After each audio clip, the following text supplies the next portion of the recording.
우리 하나님 말씀은 시편 124편으로 가겠습니다. 시편 124편 1절로부터 8절에 이르는 하나님 말씀을 우리 같이 보겠습니다. 이스라엘은 이제 말하기를 여호와께서 우리 편에 계시지 아니하시고 사람들이 우리를 치러 일어날 때 여호와께서 우리 편에 계시지 아니하셨다면 그때 저의 노가 우리를 대하여 맹렬하여 우리를 산처로 삼켰을 것이며 그때 물이 우리를 엄벌하여 시내가 우리의 영혼을 잠갔을 것이며 그때 넘치는 물이 우리 영혼을 잠갔을 것이라 할 것이로다. 우리를 저의 이에 주어 씹히지 않게 하신 여호와를 찬송할지로다. 우리의 영혼이 새가 사냥꾼의 올무에서 벗어난 같이 되었나니 올무가 끊어짐으로 우리가 벗어났도다. 우리의 도움은 천지를 지으신 여호와의 이름에 있도다. 아멘. 말씀에 큰 은혜가 되었기를 바랍니다. 오늘은 우리가 시편 124편 올무를 끊으시는 하나님에 대해서 생각해 보겠습니다.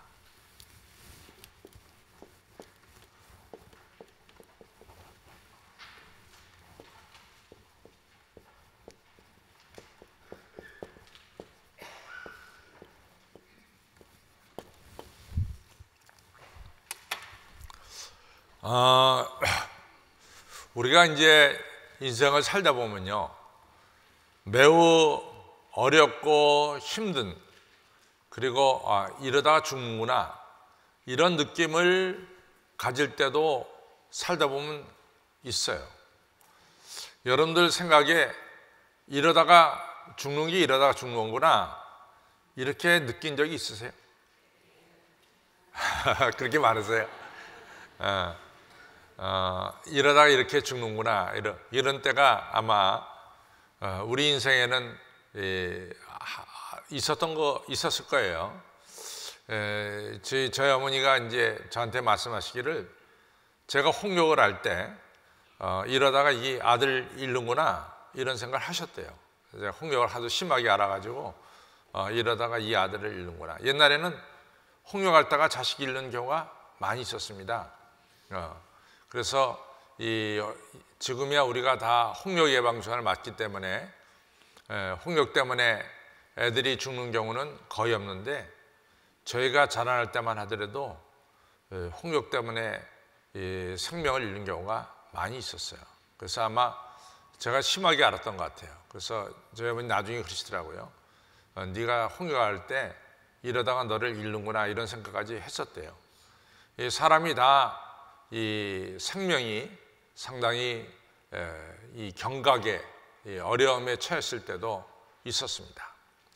저는 성경에서 그런 걸 많이 꼽을 수가 있는데 그 중에 하나가 대표적인 것 중에 하나가 출애굽기 14장입니다. 모세가 이스라엘 백성들을 이끌고 출애굽해서 이제 이끌어 가는데 아시다시피 앞에는 홍해바다로 막혀 있고 뒤에는 애국 군대가 이 자기네 나라에서 나온 이 히브리 족속들을 이같이 되찾아오려고 아니면은 죽이려고 엄청난 군대가 뒤쫓아왔죠. 그러니까 이 출애굽한 이 사람들이 앞에는 홍해바다고 뒤에는 애국 군대니까 우리를 광야에서 이처럼 죽이려고 우리를 이끌어냈느냐 이러면서 막 모세와 하나님께 대들었어요. 애굽에 매장지가 없어서 우리를 이 광야에서 죽이려고 우리를 출애굽시켰냐 막 이랬어요. 그때 모세가 하나님께 기도했죠. 그때 모세가 기도에 응답받고 하시는 말씀이 뭐냐? 너희들 두려워하지 말라. 오늘 본 애굽 사람을 너희가 다시는 보지 않을 것이다. 하나님께서 너희를 위해서 행하시는 귀한 역사를 봐라. 이런 말씀하시면서 모세가 팔을 들어서 홍해바다를 내밀 때 홍해바다가 갈라지는 역사가 일어났고 그 일로 말미암아 이스라엘 백성들은 홍해바다를 육지같이 건넜고 또 이스라엘 백성들을 죽이려고 쫓아온 이 애국 군대는 홍해바다에 수장되는 이런 역사가 바로 출애굽기 14장에 나오고 있습니다. 아마 출애굽기 14장에 있었던 사람들은 다 그런 느낌을 가졌을 거예요. 진퇴양난이구나. 뒤에는 애국군대고 앞에는 홍해바다다. 드디어 우리가 여기서 죽게 되었구나. 이런 생각을 다 했을 것입니다. 또 하나는 제가 여러 번 말씀드리지만은 열왕기하 6장이에요. 열왕기 6장을 보면은 아시다시피 이 사마리아라고 하는 북이스라엘의 성이 이 아람 군대에 의해서 포위를 당했어요. 제가 옛날 전쟁은 이 성을 갖다가 포위해서 그 성 안에 들어가는 모든 물자를 갖다가 철저하게 차단시킨다 그랬어요. 그래서 성 안에 있는 사람들이 먹을 것이 없어서 줄여 죽거나 항복하게 만드는 것이 옛날 전쟁이라고 그랬어요. 여러분들 아시다시피 예루살렘 성전이 바벨론한테 멸망당할 때도 2년이나 바벨론에게 포위됐었어요.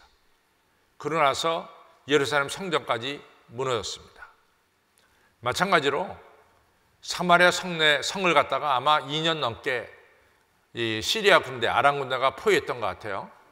그랬더니 먹을 것이 다 떨어지니까 우리가 성경에 보는 대로 오늘은 내 아이를 잡아먹고 내일은 너의 아이를 잡아먹자. 그래서 실제로 아이를 하나 삶아 먹었어요. 자기 아이를. 그 다음날 다른 여자의 아이를 잡으려고 했더니 다른 여자가 그 아이를 감춰버렸어요. 이게 말이 됩니까? 자기가 낳은 부모가 어떻게 자기 자식을 잡아먹냐 말이지. 그러나 극한 상황에 임하니까 거긴 윤리도 없고 도덕도 없고 살아남아야 되겠다는 그거 하나밖에 없었죠. 그래서 자기 자식까지도 삶아먹는 이런 비참한 지경에 이르렀죠.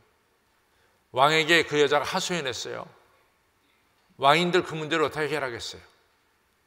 왕이 옷을 찢으면서 할 수 없는 상황 속에서 비탄을 가지고 자기 옷을 찢었어요. 내가 어떻게 그 문제를 해결하냐? 내가 이 배고픔 문제를 내가 어떻게 해결하냐 말이야. 아주 절체절명의 위기였죠. 그때 엘리사라 예언자가 이런 얘기합니다.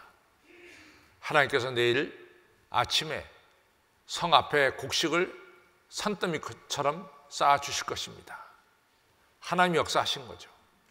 그랬더니 그 요람이라는 왕의 오른팔 같은 장관이 뭐라고 말하냐면은 하나님이 하늘에 창을 여신들 그런 일은 있을 수가 없단 말이지. 오늘 아이를 잡아먹는데 어떻게 그런 일을 있을 수가 없단 말이야. 그러나 그 장관은 그 다음날 아침에 성 앞에 곡식이 산더미처럼 쌓인 것을 눈으로 보았지만은 그는 그 곡식을 못 먹고 죽었습니다. 사람들에게 밟혀서 죽었습니다. 그 엄청난 절체절명의 위기에서 누가 건져주셨어요? 바로 하나님이 건져주신 거죠. 하나님이 역사하신 거죠. 우리 인생에는 그런 경우가 너무나 많습니다. 여러분 아시다시피 야곱이 창세기 28장에서 이제 고향을 떠나잖아요. 그래서 고향 브에세바를 떠나서 제가 늘 하는 얘기지만은 저는 그 당시에 전체 세계 인구가 1억이 넘었을까? 나는 1억이 안 됐다고 생각합니다. 그러니까 마을에 가면은 한 기껏 살아야 50가정 모여 살고 그리고 한참 또 광야를 지나서 마을이 생기면 그 마을에 또 한 50가정 이렇게 살면서 드문드문 살던 때가 바로 그런 시대죠. 그럼 광야는 다 이 누구의 것이냐? 이 사나운 짐승들이 광야를 누비고 다녔어요. 그래서 그 옛날에 가장 큰 형벌은 그 사람을 사형시키는 게 가장 큰 형벌이고 두 번째로 큰 형벌은 마을에서 쫓아내는 겁니다. 마을에서 쫓아내는 거예요. 그럼 야곱이 아버지 속이고 형 속여서 이같이 장자의 축복을 받았다고 그 마을 사람이 야곱을 내쫓았어요. 그래서 야곱이 브에세바에서 쫓겨난 거예요. 그리고 이제 외삼촌집 저 하난 저 바단 아람으로 가는데 다 광야죠. 근데 루스라는 곳에서 밤에 잠을 자는데 하나님께서 나타나셨잖아요. 나는 너희 조부 아브라함의 하나님이고 너희 아비 이삭의 하나님이다. 내가 너 누운 땅을 너에게 줄 것이며 하늘의 별처럼 바닷가의 모래알처럼 내 자손을 많게 하겠다. 거기까지가 더 중요한 게 아니에요. 그 다음이 더 중요해요. 야곱아, 내가 너와 함께하마. 내가 너를 지켜주마. 네가 다시 네 고향 브에사바에 돌아올 때까지 내가 너와 함께하겠다. 야곱이 어마어마한 체험을 했어요. 야곱이 그 체험을 하고 나서 첫 마디가, 아니 하나님이 이 사람 살지 않은 광야에도 계십니까? 나는 사람 살지 않은 이 광야에 하나님 계신 줄 몰랐습니다. 여기도 과연 하나님 계시건을 내가 알지 못했습니다. 그러면서 베델에 내가 제단을 쌓겠다라고 말씀하잖아요. 야곱이 이 체험을 하고 나서 야곱이 좀 바뀌었어요. 그전까지는 야곱은 사실은 남을 속이는 자였습니다. 근데 야곱이 그 다음부터는 남을 속이는 일을 그만뒀어요. 그리고 바단 아람에 가서 야곱이 20년을 일했어요. 근데 오늘 여러분들 프린트물에 조금 잘못 나왔는데 창세기 39장이 아니라 창세기 31장입니다. 창세기 31장 41절 42절에 보면은 야곱이 그런 얘기를 해요. 외삼촌, 내가 외삼촌 집에서 20년을 일했습니다. 내가 14년은 라헬과 레아를 위해서, 내 두 아내를 위해서 일했고 6년 동안은 내가 외삼촌을 위해서 일했습니다. 근데 내가 20년 동안 외삼촌 집에서 일할 때 외삼촌이 10번이나 임금을 속였습니다. 10번이나 임금을 속였습니다. 만약에 하나님이 함께하지 않았다면 내가 살아남지 못했을 것입니다. 야곱이 하나님이 바단 아람에서 자기가 지낼 때 함께 하심을 깨달았어요. 여러분, 그런 경우가 얼마나 많습니까?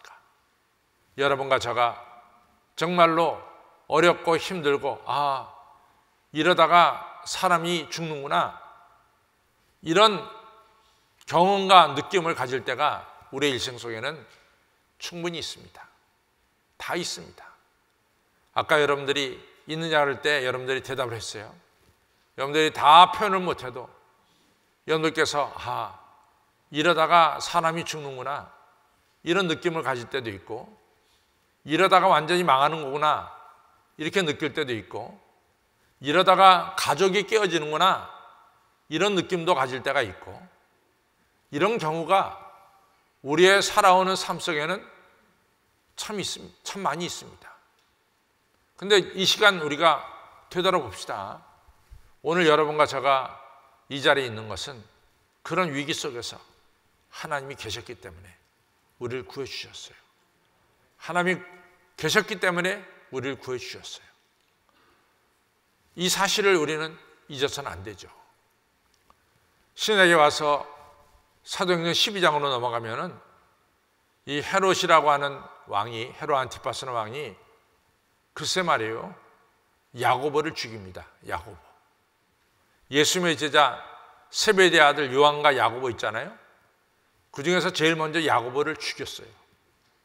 그 야고보 죽이니까 좋아하는 사람들도 많이 생겼어요.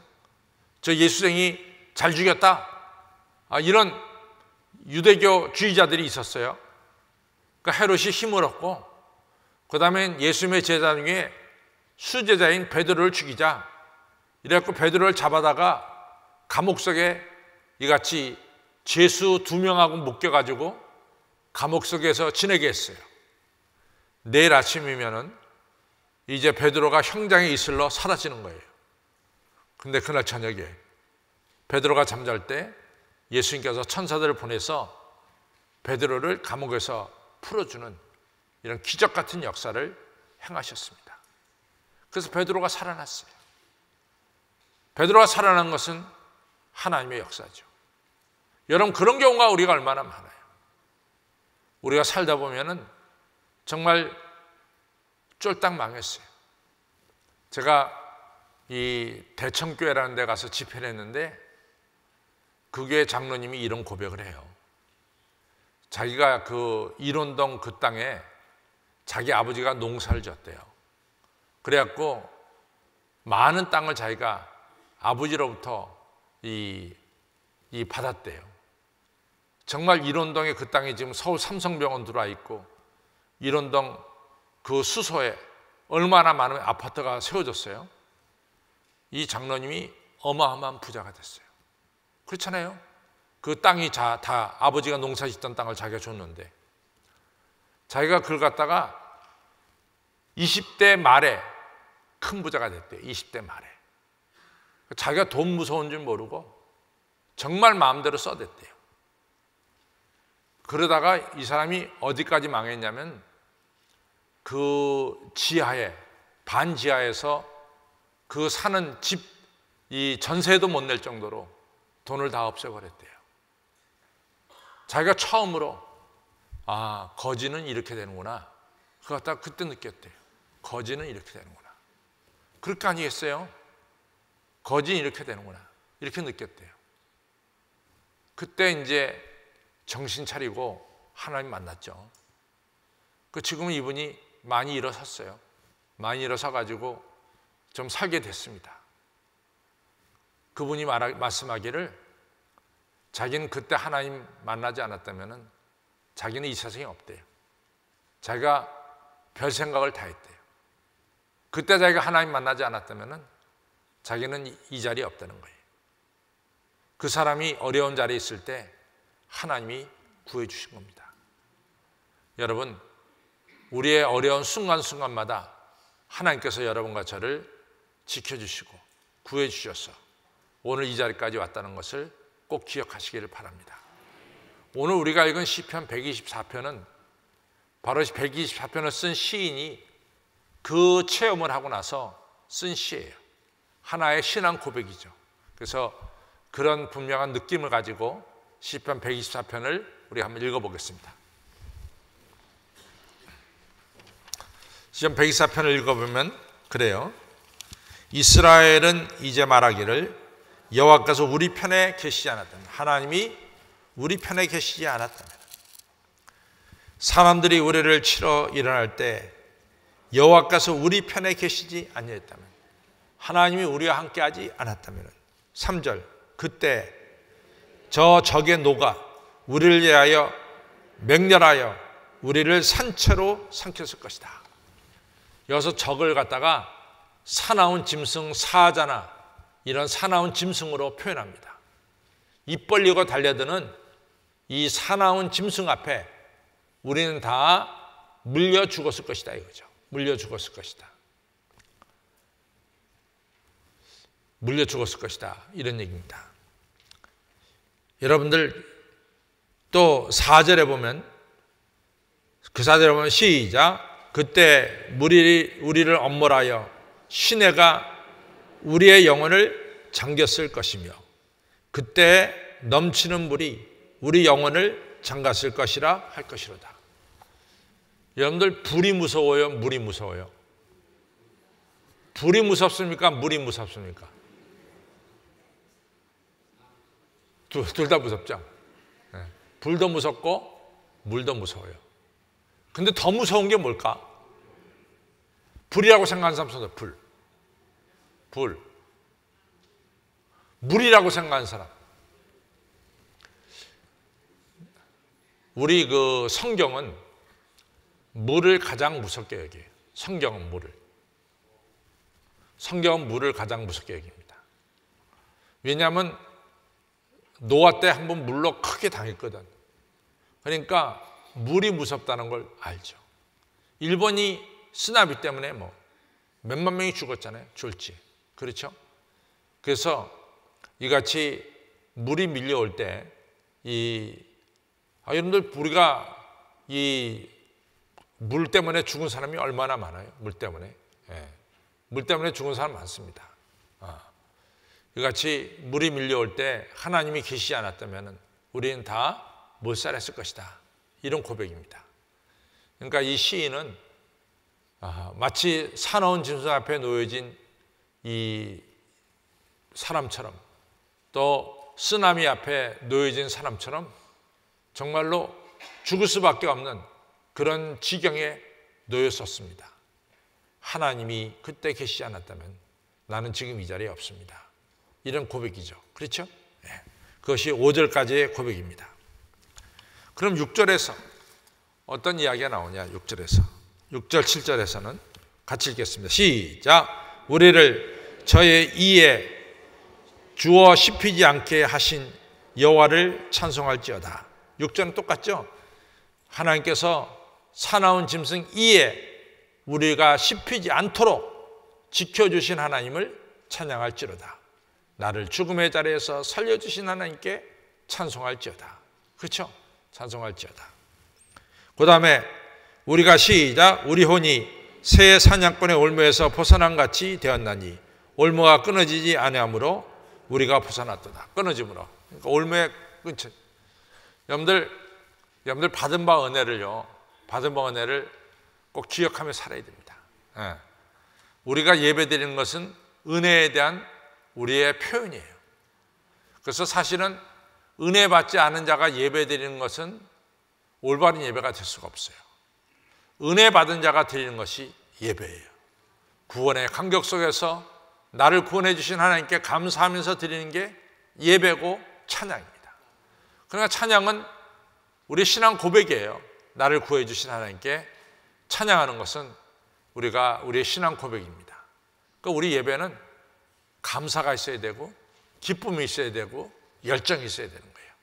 그것이 바로 우리의 예배가 되어야 될 줄로 믿습니다. 꼭 기억하세요. 사람은 자기가 받은 바 은혜를 갖다가 잊어버려요. 은혜를 잊어버리면은 우리에게 믿음이 식어지고 믿음이 식어지면 의심이 생깁니다.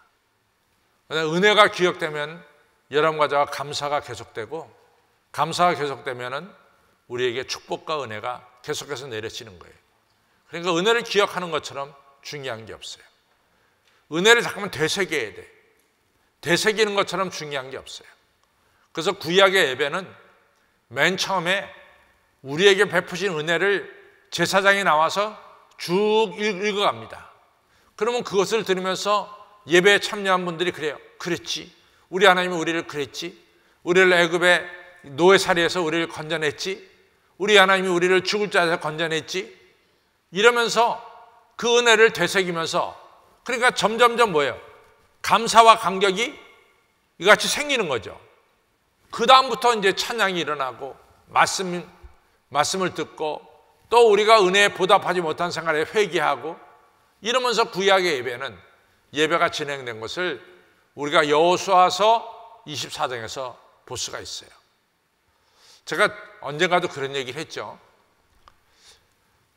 제가 목회하면서 참 어려웠던 아주 급박했던 순간은 제가 지난주에 한번 얘기했지만은 제가 교회 입당하고 나서 그 다음날 아침에 라이턴 하다가 이같이 사람을 친 일과 또 하나는 제가 이제 그 미국서 목회할 때인데 아마 들으신 분은 들었을 거예요.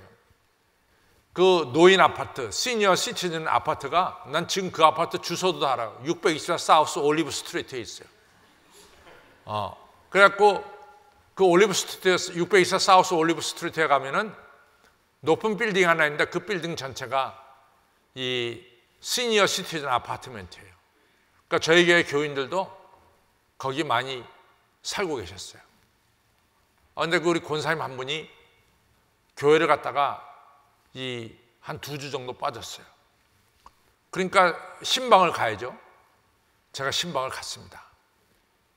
신방을 가고 했더니 문은 이 권사님이 열어주셨어요. 그 내가 들어갔더니 권사님이 소파에 앉지 않고 바닥에 앉으시더라고. 난 소파에 앉았는데. 그래서 들어가자마자 기도해야 되잖아요. 제가 이 가정에 하나님 은혜와 축복이 임하시기를, 평강이 임하시기를 간절히 바랍니다. 이제 예배드릴 때 은혜 충만케 하소서 하고선 기도 끝냈어요. 근데 권사님은 계속해서 기도하시더라고. 그러고 나서요, 이 권사님 쓰러졌어요. 내가 이렇게 보니까 눈이 뒤집혔어. 눈이 뒤집혀져가지고 우리가 눈 까만 눈동자 있어야 되잖아요. 눈이 뒤집혀가고 흰 눈자 안 보여요. 제가 30대인데 얼마나 놀랐겠어요. 야, 이거. 그리고 제가 그분을 일으키려고 했는데 제가 얼마나 젊어서 힘이 있었겠. 근데 이게 손이 딱 잡으면 손이 미끄러져. 얼마나 식은땀이 그분에게 흘렸던지 손이 잡혀지질 않아. 팍팍 미끄러지는 거야. 일을 일으키는데. 그래가지고 제가 그 911을 전화를 걸었어요. 내가 보기에 하트 어택이 일어난 것 같다. 심장마비가. 그랬더니 이 소방서가 말이죠. 제가 보기엔 길어야 3분이야. 제가 전화 걸고 나서. 하여튼 3분 안에 소방서가 들이닥쳤어요.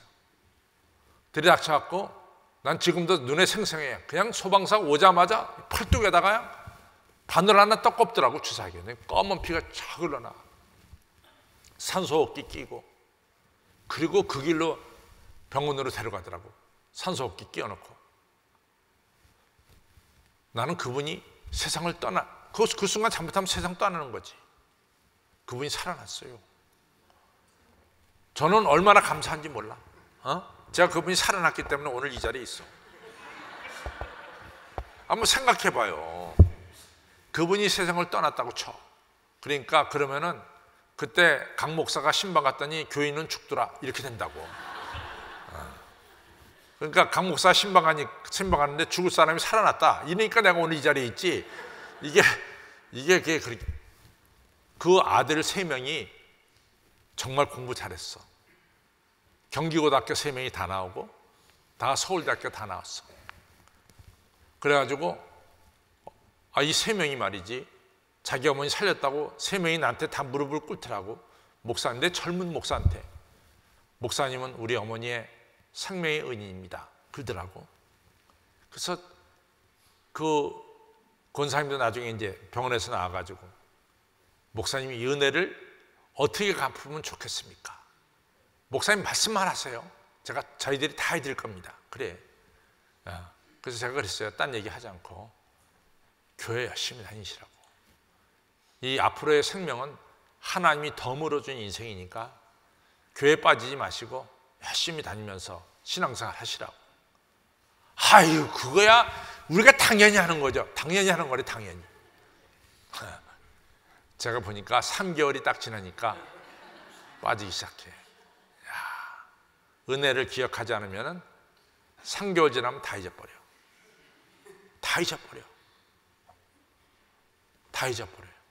여러분들 그러니까 날마다 은혜를 기억하며 살아야 돼요. 그래서 제가 그랬어요. 은혜를 기억하지 않으면 3개월 가면 다 잊어버린다. 그러니까 날마다 여러분들이 은혜를 기억하며 살아야 됩니다. 그것을 꼭 기억하시고 은혜를 기억하며 사시기를 바랍니다. 오늘 시편 124편을 날마다 외워야 돼요. 그때 하나님이 계시지 않았다면 그 사나운 짐승 이에 우리가 씹혔을 것이고, 그때 하나님이 계시지 않았다면 우리는 물에 잠겼을 것이다. 하나님께서 우리를 그 이빨에서 건져주셨기 때문에 내가 하나님을 찬양하리로다. 하나님께서 새가 올무에서 벗어난 같이 우리를 죽음의 올무에서 벗어났기 때문에 내가 주님을 찬양하나이다. 이 시편의 고백이 여러분들의 고백이 되기를 바랍니다. 마지막 8절로 우리 갑니다. 8절 같이 읽습니다. 시작. 우리의 도움은 천지를 여신 여호와의 이름에 있도다. 아멘. 우리의 도움, 우리의 신뢰의 대상은 바로 여호와 하나님께 있음을 꼭 기억하고 하나님만을 의지하는 여러분과 저가 되기를 바랍니다. 옆에 분들에게 우리 인사합니다. 하나님만을 의지하고 삽시다. 은혜를 기억하며 삽시다. 찬양하며 삽시다. 제가 지금 뭐 얘기했어요? 무슨 얘기했어요, 여러분들? 뭐 얘기했어요? 한번 해봐요. 뭐 했는지도 몰라. 은혜를 기억하며 살자 그랬어요. 네, 은혜를 기억하며 살자. 다시 한번 시작. 그러니까 많이 하면 안 된대도 많이 하면 다 잊어버려. 네. 자, 우리 결론을 갑니다.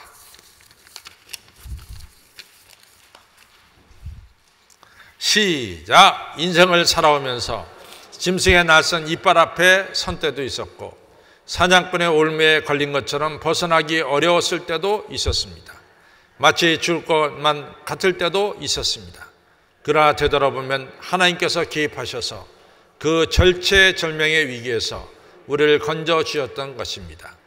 우리는 이러한 하나님의 은혜를 기억해야 합니다.